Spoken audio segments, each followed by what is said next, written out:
Hello everyone. Today we will be talking about product master and hierarchical in TPM with some technical as well. Product master is the TPM. It's just not about the sorting the SKU. It defines the how volume is planned, how spend is calculated, and how ROI is measured. Everything in every promotion answers these three questions: what the product, how much the volume is, at what cost. Three are dependent on the product masters. If product master is weak, the TPM numbers becomes unreliable as everything is dependent on everything, even if the calculation are technically corrected itself.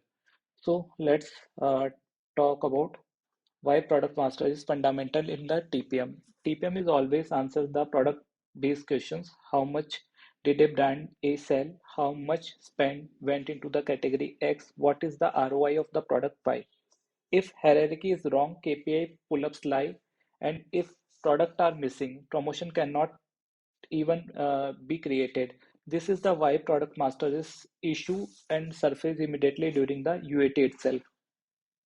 Okay, let's talk about the product master TPM architecture. Let's read this diagram fully.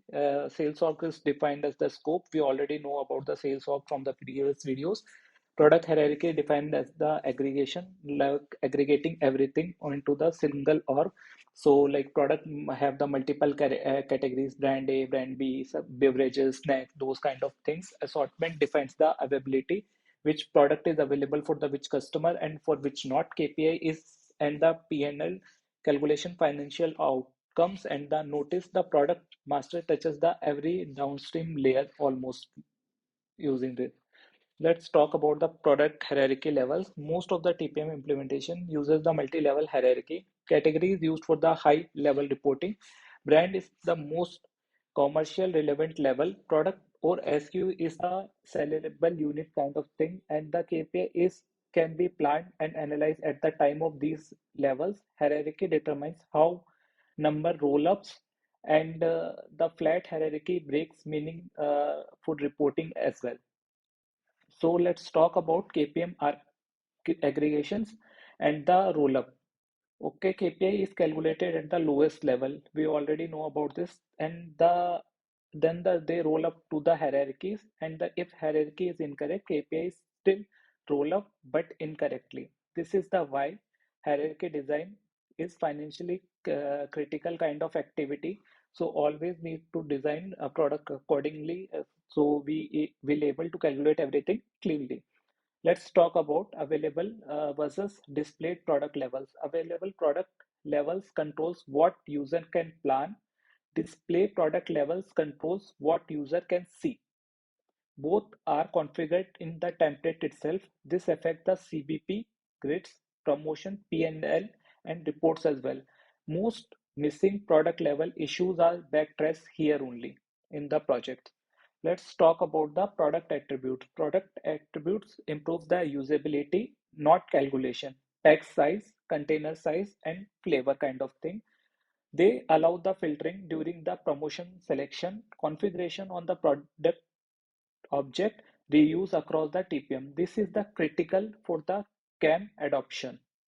Let's talk about the assortment product availability. So assortment control who can see what. They are also specific and the time dependent as well, like customer specific kind of thing. This customer can only see these kind of assortments, and assortment can contains multiple products inside that. If product does not appear in the promotion, check assortment first. Assortment prevents the invalid promotion planning. They are mandatory in real world TPM.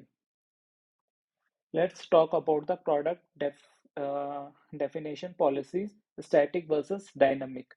This policy controls whether the product can change after approval. Static freeze just the products, and the dynamic allow the changes. Static is preferred for the audit and financial controls, and dynamic used for the highly flexibility in the organization.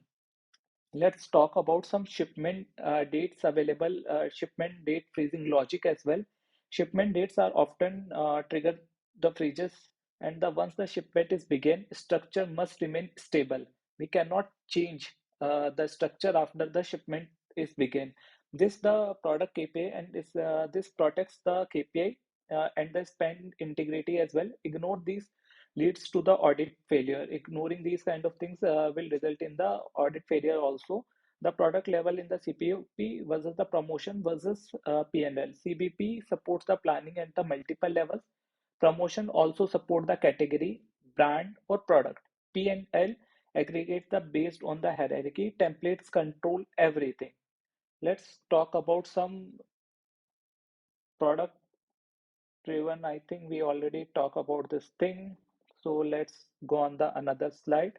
So common project mistakes what we used to do, missing the assortments on the customer level, then the product will also get missed, wrong hierarchy and the depth, static versus dynamic misuses, not able to determine what we need to use exactly, ignoring the shipment freeze and changing the hierarchy after the shipment. These are the frequently uh, observe errors on the projects. Let's talk about some key technical takeaways. Product master is the calculation backbone. Hierarchy controls the aggregations. Assortment controls the visibility. Policy controls the stability. Design it correctly and TPM becomes predictable. Thank you.